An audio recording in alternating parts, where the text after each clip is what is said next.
Minasan konnichiwa, JR des. And for today, this is the 11th episode, of course, of our daily show.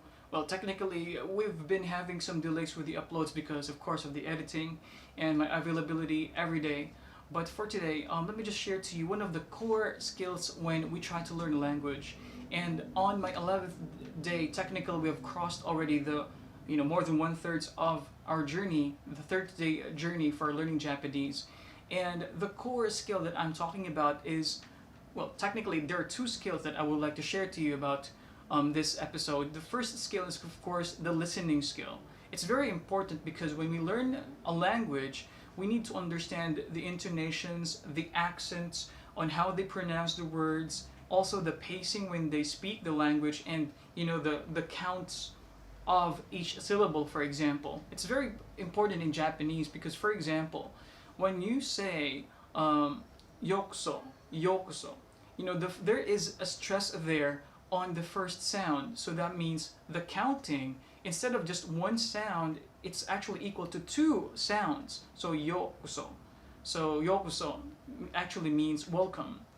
For example, when I say watashi no channel yokuso, yokuso. So yokuso is stressed on the first sound. So that's why it's very important to place particular emphasis on the sounds and the length of these sounds as they are pronounced by a Japanese native speaker. And that's the first skill about the proper way of pronouncing those words, and you have to listen very carefully. The other skill, of course, is after listening, try to copy and mimic these sounds. It's also another set of skill when you're learning a language. In my experience of learning Japanese back when I was in high school, I was a bit more aware of that even before. So for this time, in my 11th day, what I was doing is actually I was listening to some audio files that I do have here, some recordings that I have here for my tablet. So when I'm on my free time, on my bed, I try to listen to those audio files. Especially the ones I would like to highlight is the program of Michelle Thomas. So Michelle Thomas, you can search it up, look it up on Google. Michelle Thomas is a very popular linguist, is a polyglot. That means he speaks a lot of languages.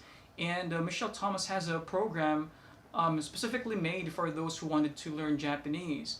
He also has a lot of different language products, language learning products, like learning Japanese, of course, French, German, and other Spanish and other languages.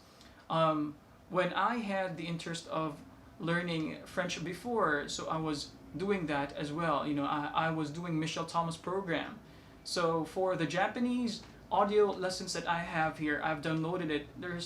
I think there are like 8 programs. So one program is for an hour.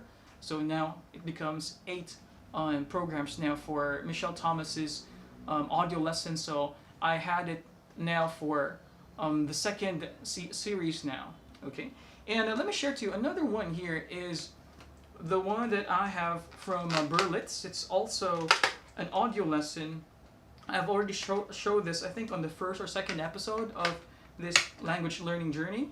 So this is Berlitz Japanese CD pack.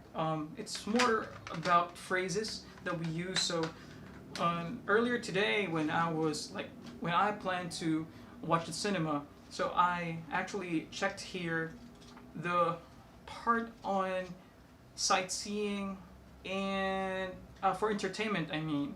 So there are some phrases here that can be used when you talk about going to the cinema, enjoying your time with your friends. So this is more like a phrase book in a dictionary, so you can see it here.